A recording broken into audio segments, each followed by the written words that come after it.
seated box jump. So in this drill, what we're working is our power output, our landing mechanics, our takeoff mechanics, and that explosiveness that we want to get.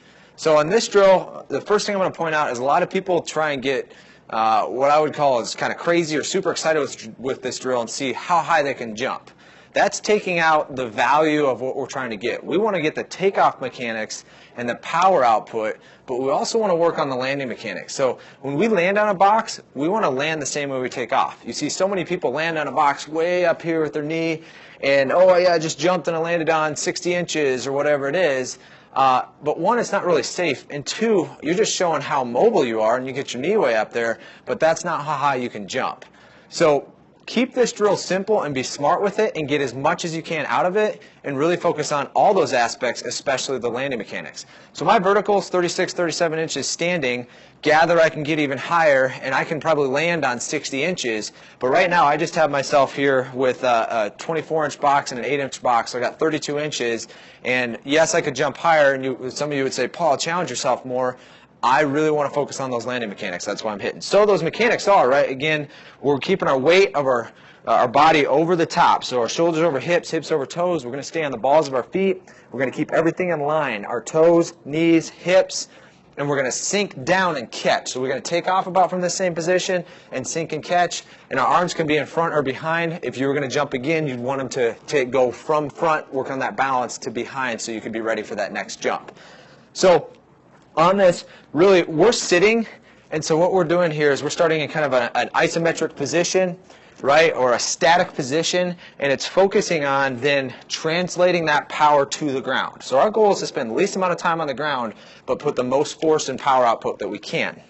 What our arms are going to be doing here is they're going to start up in front of us, and we're going to get that counter movement. So we're going to whip back, and then we're going to put force in the ground, and then they're going to go to blocking right by our chin. We're going to be here in a good postural position. So our abs are tight. We're that rod from our ear through our hip. And then as we whip, we're going to rock forward onto the toes. And we're going to load the glutes. And that's going to load the quads too. And our glutes are our powerhouse. They're going to push us up. Quads are going to help us explode and jump. Then we're going to jump up, land, stick it. And I want to hold for about 2 seconds, showing that you're balanced, you're stable, and you'd be ready for that next jump. One note on this too, just make sure you're far enough away from the box, you're not too close, so you're not going to hit the box with your arms. And then if you're not sure about this, we can bring a spotter in here. So you can have someone from the side, so they can be here and they could be right behind you.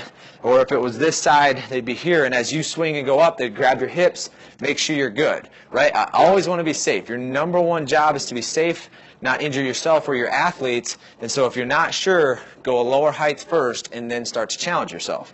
So as we do this one a little bit slow here, I'm going to go start with my arms here, get that whipping motion, drive up, and catch and stick and hold. So I'm going to go here, boom, up, stick and hold, and want to keep that weight over the top. So it's kind of hard to do slow, but I wanted you to see those arm mechanics and that rock. So as I go as explosive as I possibly can here, I go here, boom, up, stick, hold. And the last thing I'm talking about here is you just kind of hear a little pop.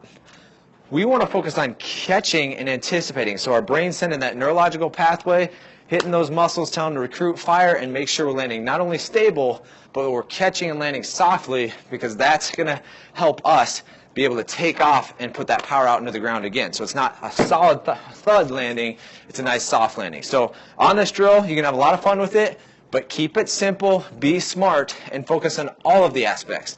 The power output, the takeoff mechanics, the landing mechanics, and then catching and landing softly.